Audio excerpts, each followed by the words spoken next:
Hi friends, ಇವತ್ತು ನಮ್ಮ ತೋಟದಲ್ಲಿ ಗಣಕೆ ಸೊಪ್ಪು ಸಿಕ್ಕಿತ್ತು. ಆದರೆ ಇಂಗ್ಲೀಷಲ್ಲಿ ಏನು ಹೇಳ್ತಾರೆ ಅಂತ ಗೊತ್ತಿಲ್ಲ. ಅದರ ಹಣ್ಣು ನೋಡಿ ಹೀಗಿರುತ್ತೆ, ಅಂದರೆ ಕಾಯಿ ಇದ್ದಾಗ. ಹಣ್ಣಾದಾಗ ತುಂಬ ಕಪ್ಪಿರುತ್ತೆ, ಅದನ್ನ ತಿನ್ಬೋದು ನಾವು. ಇದು ಆರೋಗ್ಯಕ್ಕೆ ತುಂಬ ಒಳ್ಳೆಯದು. ಸ್ವಲ್ಪ ಕಹಿ ಇರುತ್ತೆ, ಆದರೆ ಸಖತ್ ಟೇಸ್ಟ್ ಇರುತ್ತೆ ಈ ಪಲ್ಯ. ಬೇಕಾದ್ರೆ ನೀವು ಒಮ್ಮೆ ಟ್ರೈ ಮಾಡಿ, ಸೊಪ್ಪು ಸಿಕ್ಕಿದ್ರೆ ನೋಡಿ. ಮೊದಲಿಗೆ ಒಂದು ಪಾತ್ರೆಗೆ ಎಣ್ಣೆ ಹಾಕ್ಕೊಂಡಿದ್ದೀನಿ. ಅದಕ್ಕೊಂದು ಸ್ವಲ್ಪ ಬೆಳ್ಳುಳ್ಳಿ ನೀವು ಹಾಕಲೇಬೇಕು, ಯಾಕಂದರೆ ಇದಕ್ಕೆ ಬೆಳ್ಳುಳ್ಳಿನೇ ತುಂಬ ಟೇಸ್ಟ್ ಬರೋದು. ಬೆಳ್ಳುಳ್ಳಿ ಸ್ವಲ್ಪ ಫ್ರೈ ಆದಮೇಲೆ ಒಂದು ಈರುಳ್ಳಿ ಹಾಕ್ಕೊಂಡಿದ್ದೀನಿ ನಾನು.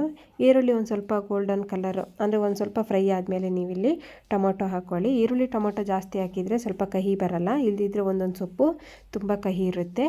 ಸ್ವಲ್ಪ ಟೊಮೊಟೊ ಬೇಯಲಿ ಅನ್ನೋಕ್ಕೋಸ್ಕರ ಒಂದು ಸ್ವಲ್ಪ ನಾನು ಮುಚ್ಚಿಬಿಟ್ಟು ನಾನಿಲ್ಲಿ ಚೆನ್ನಾಗಿ ಬೇಯಿಸಿದ್ದೀನಿ. ಒಂದು ಸ್ವಲ್ಪ ಫ್ರೈ ಆದಮೇಲೆ ನಾನಿಲ್ಲಿ ತೊಳೆದಿಟ್ಕೊಂಡಿರೋ ಅಂಥ ಸೊಪ್ಪನ್ನ ನಾನಿಲ್ಲಿ ಹಾಕ್ಕೊಳ್ತಾ ಇದ್ದೀನಿ. ನೀವು ಈ ಸೊಪ್ಪು ಜೊತೆ ಬೇಕಾದ್ರೆ ನೀವು ಅಂಗಡಿಲಿ ಸಿಗೋ ಸೊಪ್ಪನ್ನ ಬೇಕಾದ್ರೂ ಮಿಕ್ಸ್ ಮಾಡಿಬಿಟ್ಟು ಹಾಕ್ಕೋಬೋದು. ಈಗ ಸ್ವಲ್ಪ ಇದಕ್ಕೆ ಎಷ್ಟು ಬೇಕಷ್ಟು ಉಪ್ಪು ಬೇಕಾಗುತ್ತಲ್ಲ, ಅದನ್ನ ನಾನಿಲ್ಲಿ ಅರಳು ಉಪ್ಪು ಹಾಕ್ಬಿಟ್ಟು ಒಂದು ಸ್ವಲ್ಪ ಚೆನ್ನಾಗಿ ತಿರುಗಿಸ್ಬಿಟ್ಟು ಒಂದು ನಿಮಿಷ ಚೆನ್ನಾಗಿ ಬೇಯಿಸ್ಕೊಂಡಿದ್ದೀನಿ ಮುಚ್ಚಲ್ಲಿ. ಈ ಟೈಮಲ್ಲಿ ನೀವು ಈಗ ಇದಕ್ಕೆ ಮೆಣಸಿನ್ಕಾಯಿ ಏನಾದರೂ ನೀವು ಹಾಕೋದಾದರೆ ಹಾಕ್ಬೋದು, ಅಂದರೆ ಒಣಗಿದ ಮೆಣಸಿನ್ಕಾಯಿ ಅಥವಾ ಹಸಿರು ಮೆಣಸಿನ್ಕಾಯಿ. ನಾವಿಲ್ಲಿ ಮೆಣಸಿನ್ಕಾಯಿ ಯೂಸ್ ಮಾಡಿಲ್ಲ, ಅದ್ರ ಬದಲು ಇಲ್ಲಿ ನಾವು ಖಾರ ಪುಡಿ ಯೂಸ್ ಮಾಡ್ತಿದ್ದೀವಿ. ಈ ಟೈಮಲ್ಲಿ ಇಲ್ಲಿ ನಾನು ಸ್ವಲ್ಪ ಅರಿಶಿನ, ಸ್ವಲ್ಪ ಧನಿಯಾ ಪುಡಿ, ಸ್ವಲ್ಪ ಖಾರದ ಪುಡಿ ನಾನಿಲ್ಲಿ ಜಾಸ್ತಿ ಹಾಕ್ಕೊಂಡಿದ್ದೀನಿ. ಸ್ವಲ್ಪ ಖಾರ ತಿನ್ನೋದ್ರಿಂದ ನಾನಿಲ್ಲಿ ಜಾಸ್ತಿ ಬಳಸಿದ್ದೀನಿ. ನೀವೇನಾದ್ರು ಒಂದೆರಡು ಮೆಣಸಿನ್ಕಾಯಿ ಬಳಸಿ ಖಾರ ಪುಡಿ ಬಳಸೋದಾದ್ರು ಬಳಸ್ಬೋದು. ಇಲ್ದಿದ್ರೆ ನೀವು ಬರೀ ಖಾರ ಪುಡಿನೂ ಬಳಸ್ಬೋದು, ಇಲ್ಲ ಬರೀ ಮೆಣಸಿನ್ಕಾಯಿನೂ ಸಮೇತ ಬೇಕಾದರೆ ಬಳಸ್ಬೋದು.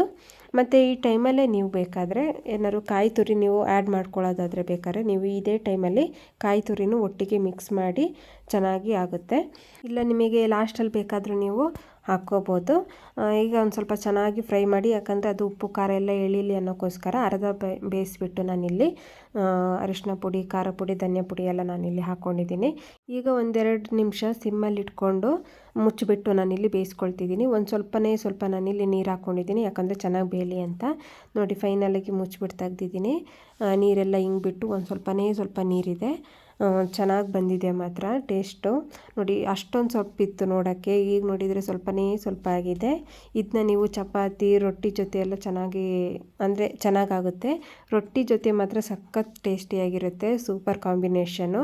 ಈ ಸೊಪ್ಪು ಮಾತ್ರ ಆರೋಗ್ಯಕ್ಕೆ ತುಂಬ ಒಳ್ಳೆಯದು. ನೀವೆಲ್ಲರೂ ಕಂಡ್ರೆ ಮಾತ್ರ ಬಿಡಬೇಡಿ. ಅಂದರೆ ಇದು ಏನು ಮಾರಲ್ಲ ಎಲ್ಲ ಟೌನ್ಗಳಲ್ಲಿ, ಮನೆ ಹತ್ರನೇ ಎಲ್ಲ ಬೆಳೆದಿರುತ್ತೆ. ನಿಮಗೇನಾದ್ರು ಇದು ಗಣಕೆ ಸೊಪ್ಪು ಏನಾದ್ರು ಸಿಕ್ಕಿದರೆ ಟ್ರೈ ಮಾಡಲೇಬೇಕು, ಆರೋಗ್ಯಕ್ಕೂ ಹಾಗೆ ತುಂಬ ಒಳ್ಳೆಯದು.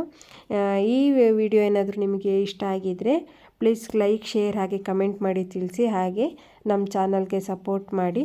Thanks for watching.